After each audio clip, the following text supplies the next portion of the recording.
Selamat datang di Kedai Gambar. Sebelum nonton dan HP-nya dimiringkan, tekan dulu tombol subscribe-nya dong.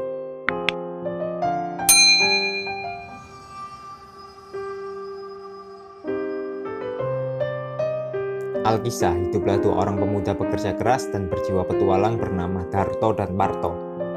Mereka adalah dua orang sahabat sejak kecil. Bahkan ada pepatah, jika ada Darto, pasti ada Parto. Dua pemuda ini disegani oleh para penduduk desa karena kesuksesannya. Ya, pekerjaan Darto dan Parto adalah pencari madu. Mereka adalah pencari madu yang sangat ahli. Mereka bekerja dalam tim. Mereka tahu madu mana yang berkualitas tinggi dan yang tidak. Sehingga para pembeli madu senang dengan hasil kerja mereka. Kali ini giliran Darto memanjat pohon dan mengambil madu. Dia memakai topeng agar tidak kena sengatan lebah. Ada yang bertugas memanjat pohon dan ada yang bertugas berjaga di bawah untuk menerima hasil tangkapan madu. Hasil tangkapan mereka ternyata membuahkan hasil yang sangat banyak. Tak hanya itu, madu yang mereka ambil juga berkualitas bagus. Darto dan Parto senang sekali dengan hasil kali ini. Mereka pun bergegas pulang untuk menjualnya dan segera mendapatkan uang. Biasanya mereka pulang dulu untuk menjual madu. Lalu setelah madunya terjual, mereka mencari madu lagi. Ini semacam ritual mereka, agar mereka tidak menjadi orang yang serakah. Saat berjalan pulang, mereka bertemu dengan seorang kakek-kakek berbaju hitam. Pakaiannya sungguh antik, mirip dukun. Kakek itu memperkenalkan diri dengan nama Mbah Godong. Mbah Godong bilang bahwa di pedalaman hutan ada pohon besar di atas bukit berundak. Pohon itu dikelilingi banyak lebah.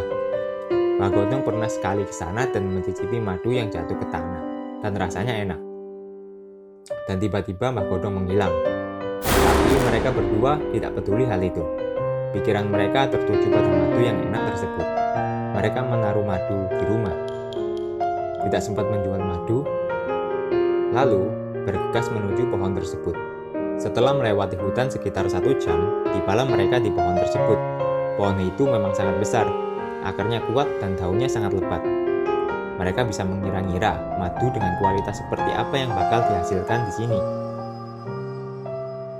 Mereka ingin segera mengambil madu tersebut untuk dijual dengan harga yang mahal. Apalagi bagi si Darto. Dia membutuhkan itu untuk modal kawin. Seperti biasa, mereka mempersiapkan alat-alat mereka. Parto melihat Darto memanjat pohon dengan semangat. Setelah 15 menit menunggu, Parto melihat keranjang yang berisi madu yang sangat banyak dan terlihat sangat enak. Parto pun mencicipinya dan memang lezat. Hal itu terjadi sampai 2 kali. Parto senang bukan main akan hasil tersebut. Dia pun bilang ke Darto bahwa dirinya ingin gantian. Parto ingin memanjat dan mengambil madu karena sepertinya menyenangkan. Namun, nggak ada jawaban dari Darto. Parto pun hanya berpikir bahwa temannya tersebut masih fokus mengambil madu. Tetapi sudah hampir 1 jam, tidak ada madu yang turun ke Parto atau jawaban dari Darto. Hal ini pun membuat Parto khawatir.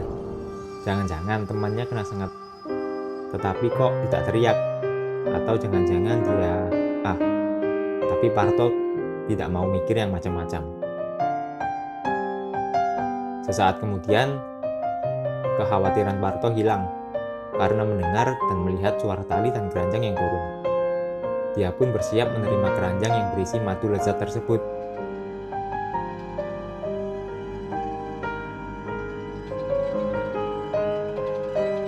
Tetapi, apa yang ada di keranjang tersebut ternyata sesuatu yang tidak disangka-sangka. Itu adalah mayat si Darto. Tidak hanya mayat utuh, tetapi sudah dipotong-potong. Darahnya pun bercampur bersama madu dari pohon tersebut. Parto tidak percaya apa yang ada di depan matanya. Dirinya terhentak mundur. Kekhawatiran Parto berubah menjadi ketakutan. Apalagi kepala Darto masih bisa mengatakan tolong.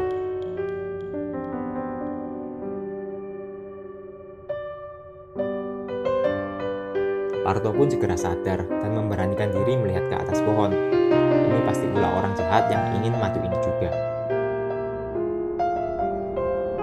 Tapi saat Parto melihat ke atas, tiba-tiba seperti tersembar kilat. Kepala Parto juga putus oleh sesuatu yang bergerak dengan kecepatan cahaya.